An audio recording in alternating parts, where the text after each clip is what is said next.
Hello and welcome to the Open Minds Update. I'm Maureen Elsberry. According to testimony from the Mutual UFO Network Witness Reporting Database, a South Kearney, New Jersey witness reports watching and photographing an unidentified object in the sky at 1:31 p.m. on June 17th.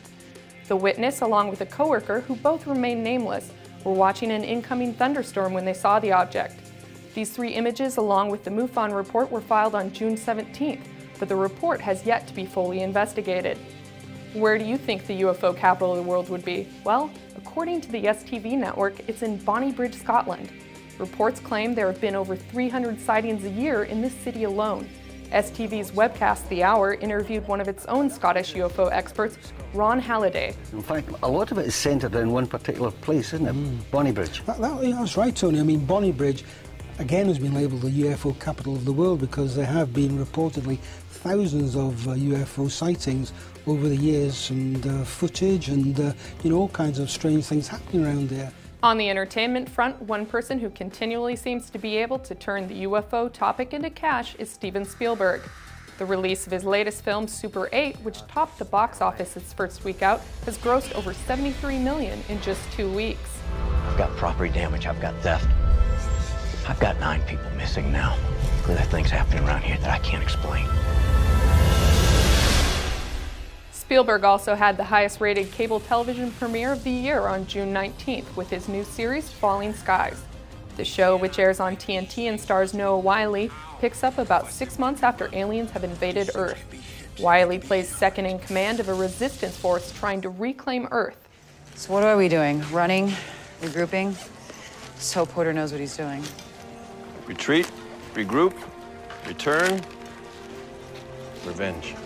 After this year's disappointment with NBC's The Event, it'll be interesting to see if an alien invasion can actually take hold of a television audience. Dulce, New Mexico has had a history of controversy since the 1970s when reports of cattle mutilations arose.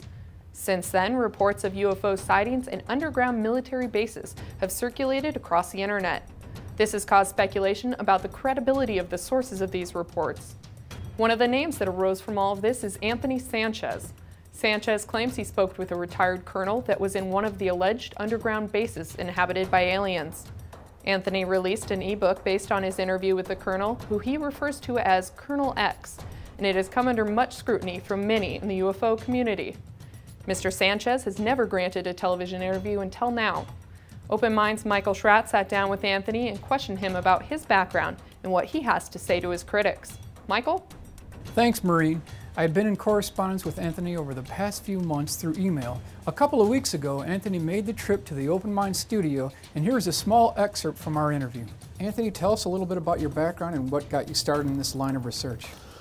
Well, I'm a software engineer, and I've done a lot of work for major semiconductor companies throughout Silicon Valley for almost 20 years now. And having a technical background, it's sort of natural that I've always ventured into various areas of science, exoscience being one of them, ufology in particular. I've always been interested in the UFO phenomenon. And instrumental to your story, Anthony, is Colonel X. Without revealing too much critical information, can you tell us who Colonel X is and his involvement in your book?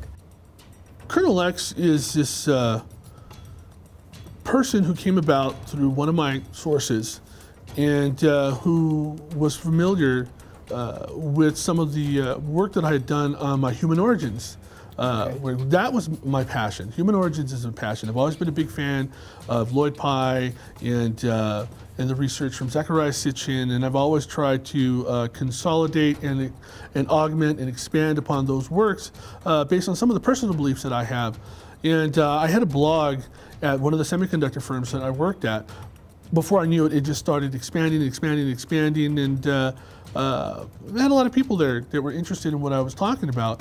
One of them was this individual who was a technician in the validation center that we worked at. It turns out that he was working there under an assumed identity. I found all this after he had left the company and approached me at a later time.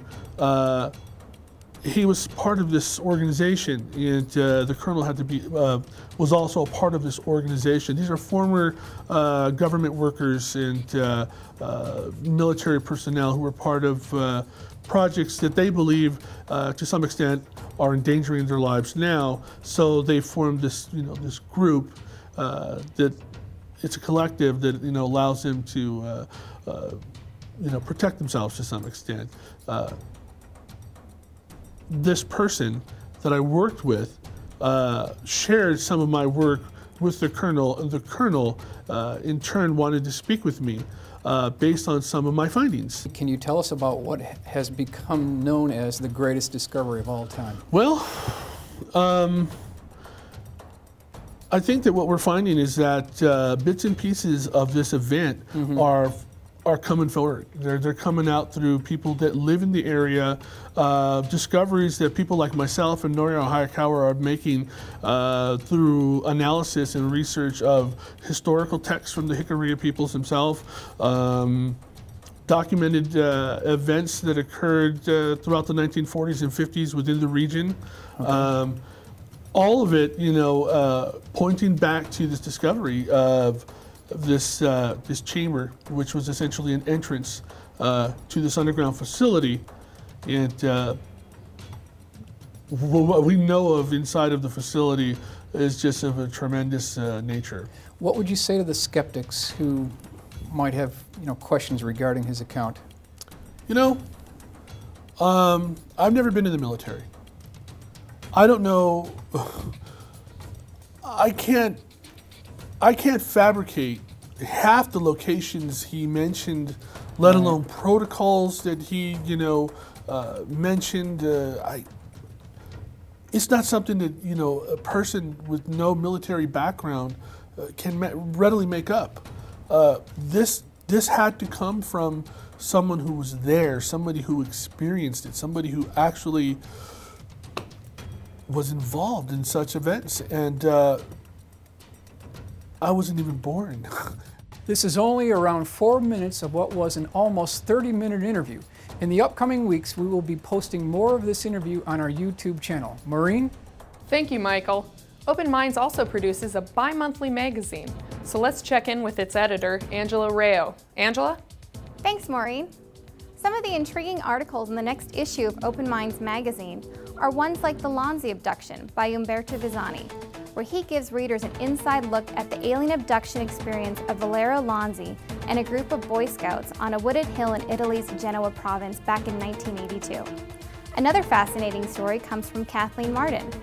She writes about a visit to the American Philosophical Society, where the papers of the late UFO debunker Philip J. Klass are kept, to reveal his efforts to influence the 1960s government-sponsored Condon Committee.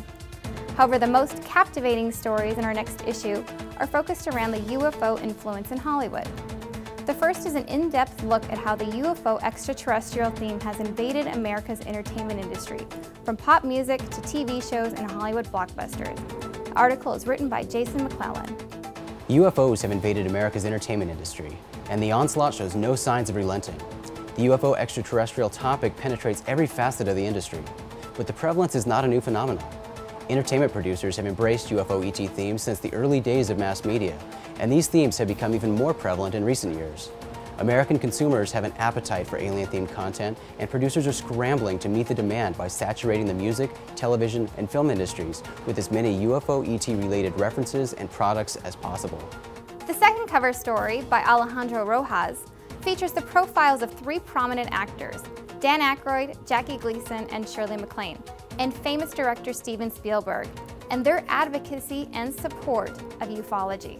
I wrote about some Hollywood stars that are some major UFO buffs. We have a little bit of late-breaking news about Steven Spielberg and his UFO affiliations, and then we also go into detail about a rumor that Jackie Gleason, who is golfing buddies with Nixon, was actually shown alien bodies by the president himself. And part 1 of Antonio's report on South America. In this issue of Open Minds magazine, I wrote a feature article discussing at length the official projects in Chile, Peru, and Uruguay Most people don't realize that it's not just Argentina, but many countries in South America already have official projects investigating UFOs.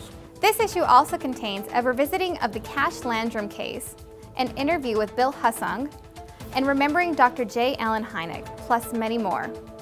That's all in our next issue of Open Minds magazine, set to hit the newsstands July 12th. Don't forget that Open Minds magazine is also available in a digital format on our website at openminds.tv. Maureen? Thanks, Angela. You can find more stories like these on our website, openminds.tv, where we update the site daily in the latest news in ufology. We welcome your comments or questions on YouTube, and you can also email us at updates@openminds.tv. That's all from the Open Minds studio. I'm Maureen Elsberry, and thanks for watching.